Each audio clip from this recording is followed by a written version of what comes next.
So we figured out how to rig all the parts. Now we just need to put everything together. But wait, except for the eyes, this character is one single mesh. And things like the body mesh need to be affected by more than one bone. So how do we do that? Well, that actually gets us into a huge topic that is, unfortunately, beyond the scope of this DVD. And that topic is deformations.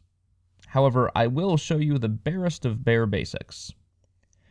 Blender has a way to dynamically affect meshes, which is called the modifier system.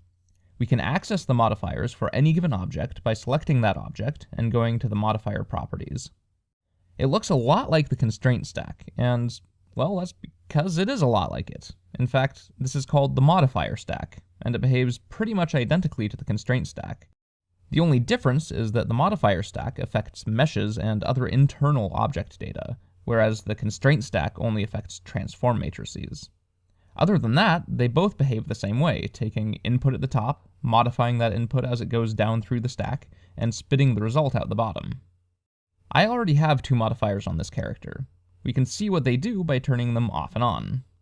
The first modifier is called a mirror modifier, and it mirrors the mesh across an axis. In this case, I used it so that I could be lazy and only model one half of the character. The next modifier is a subdivision surface modifier. It subdivides the mesh, smoothing it as it goes. This way, I only have to model a low-resolution character. So this is all well and good, but what does this have to do with multiple bones affecting our character mesh?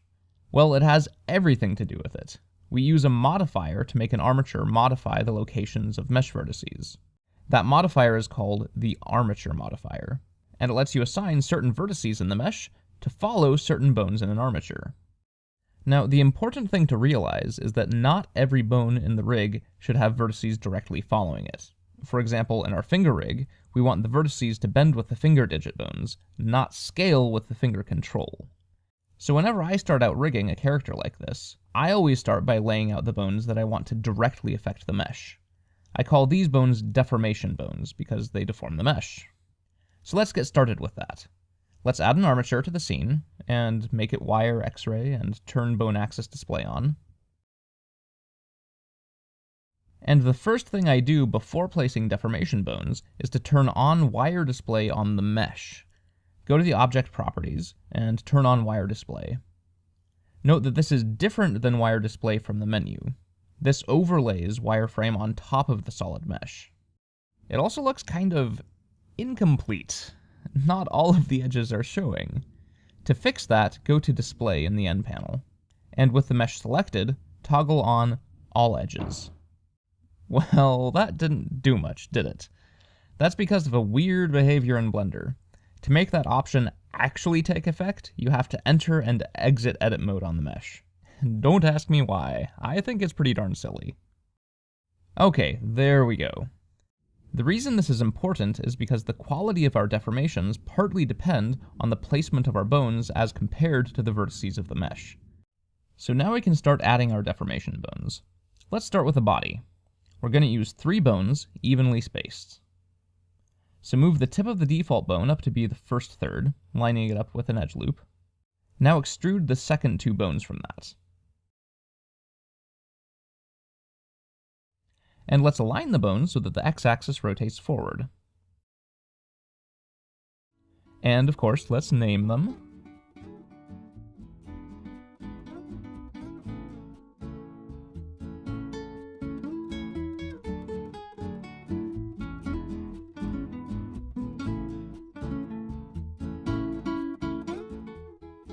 Now let's add the bones for the arms.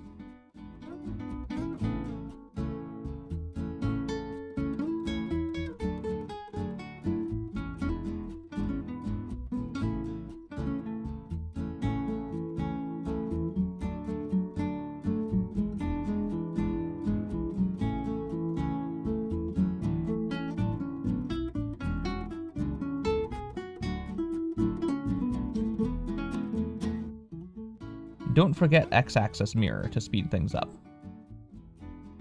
And align and name them.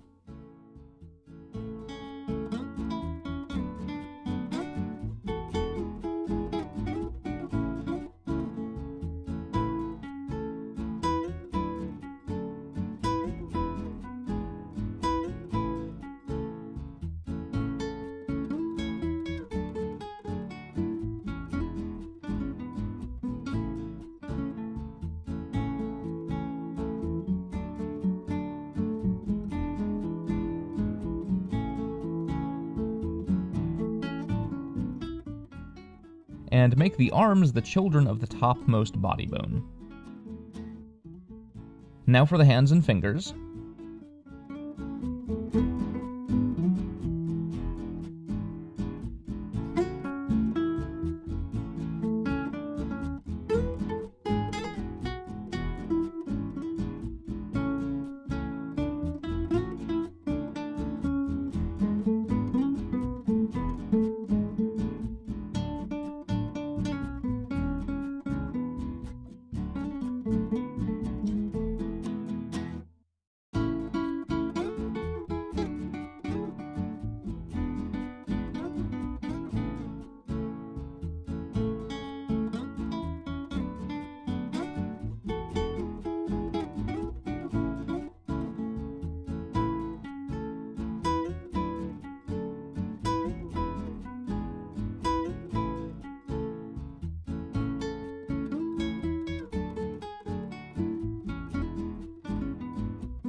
Make sure that the fingers are the children of the hand, and align and name them.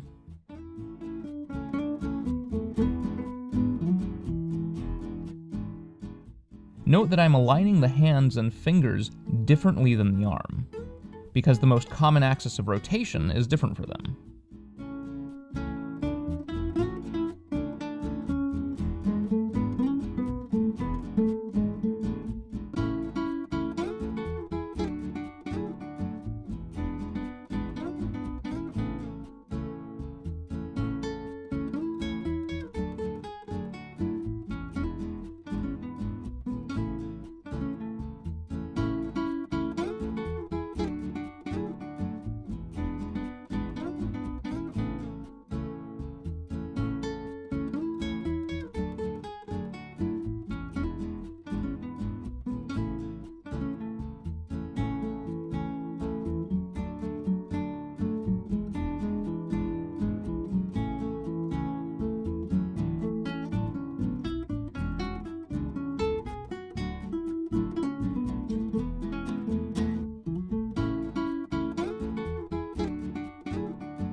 And verify that we got the naming right for mirroring.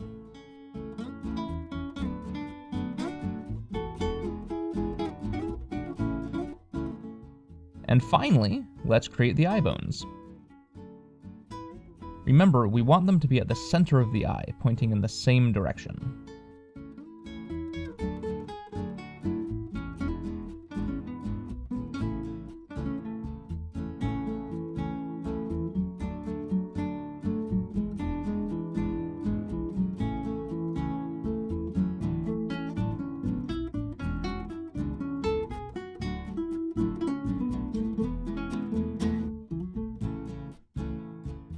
And make sure they're the children of the top body bone. And there we go. That's all of our deformation bones. Hurrah!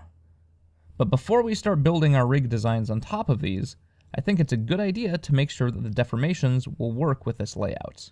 Because if, say, you go and build all of our complex rigging on top of this, only to discover later that, say, the body needs more bones for good deformations, or that the finger joint should be placed slightly differently, it would be much more painful to adjust.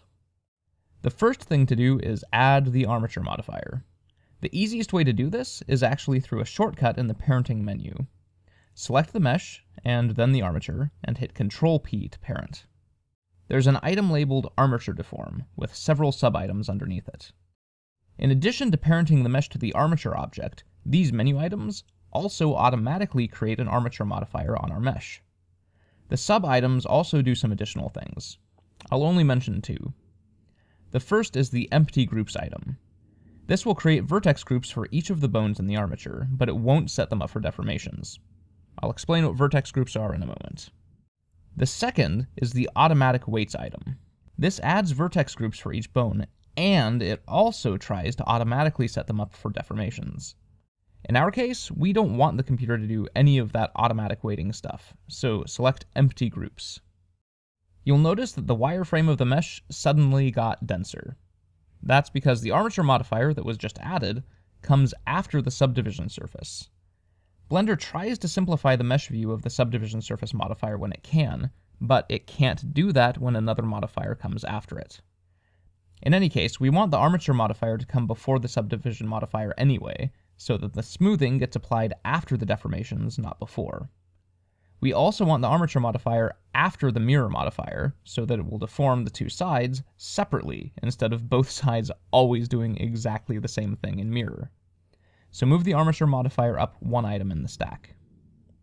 And finally, uncheck bone envelopes so that the armature only uses vertex groups for the deformations, and check on volume preservation, which will make our deformations in this case a little bit nicer. Now we need to set up the vertex groups. What are vertex groups? If we go to the mesh properties, we see that there is a vertex groups panel. This is the list of vertex groups on the mesh. You'll notice that these groups have the same names as the bones in our armature. This is not a coincidence. By default, a mesh's vertex group list is empty. But when we parented the mesh to our armature with the empty groups item, it automatically created a vertex group in the mesh for every bone in the armature. I won't go into the details of vertex groups since they're used all over the place in Blender, but in our case they will serve to let us attach vertices to the bones in our armature. Bend the middle body bone in pose mode. Right now, none of the mesh is following the bones of the armature, but we can change that. Go back into edit mode in the mesh, select this edge loop with Alt-right click.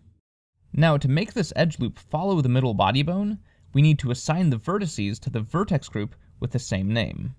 So let's find the vertex group called body.02 and select it. And now let's click the Assign button.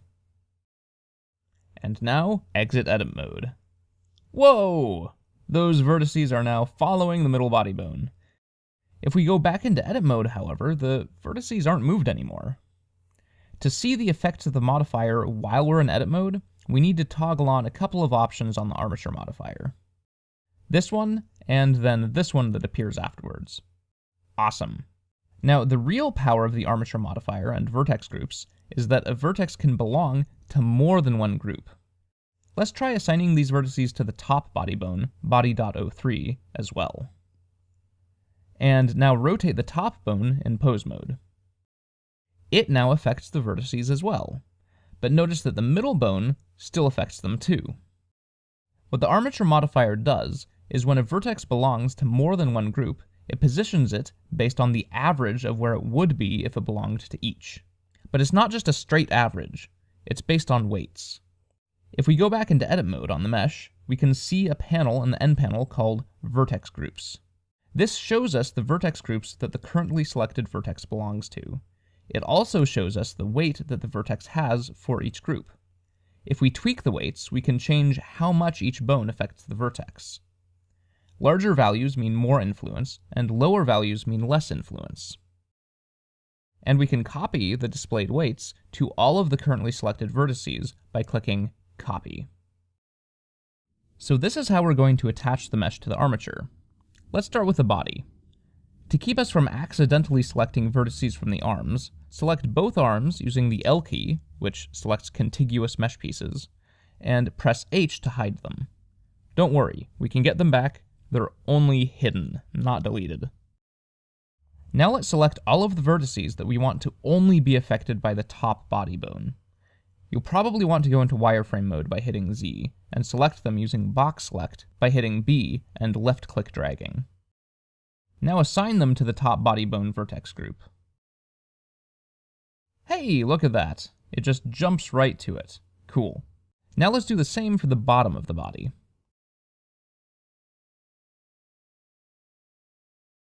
In this case, the vertices didn't move, because the bone hasn't moved from its default position.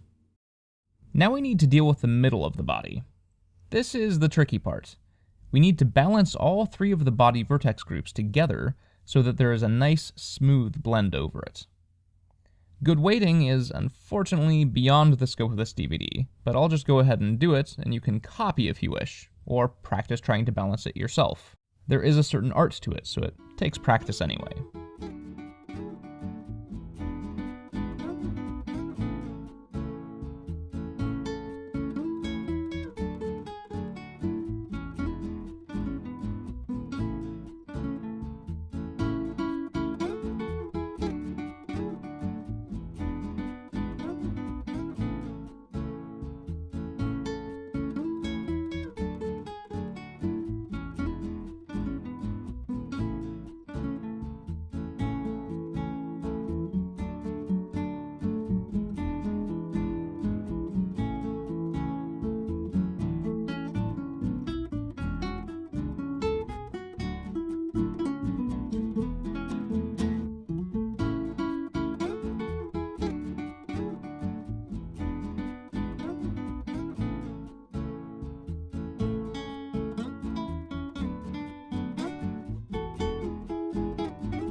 Now we can unhide the arm vertices with Alt-H. Weighting the rest of the mesh is a similar process. So now I'm going to do the rest of the weighting. Just keep in mind that because we have a mirror modifier, we're really only weighting the left side of the body. The mirror modifier automatically mirrors the weights to the other side.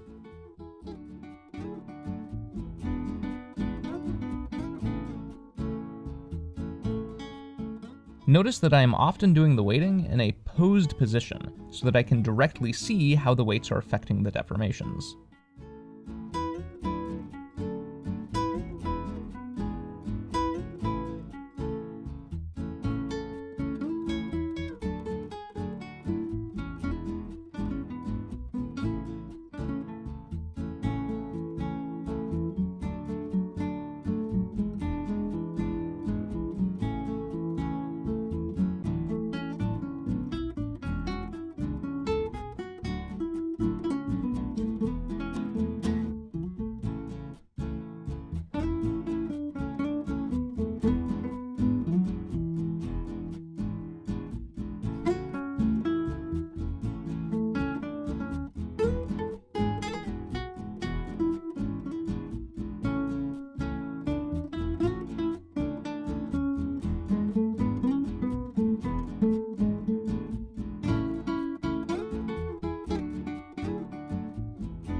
And lastly, parent the eyeballs to the eye bones.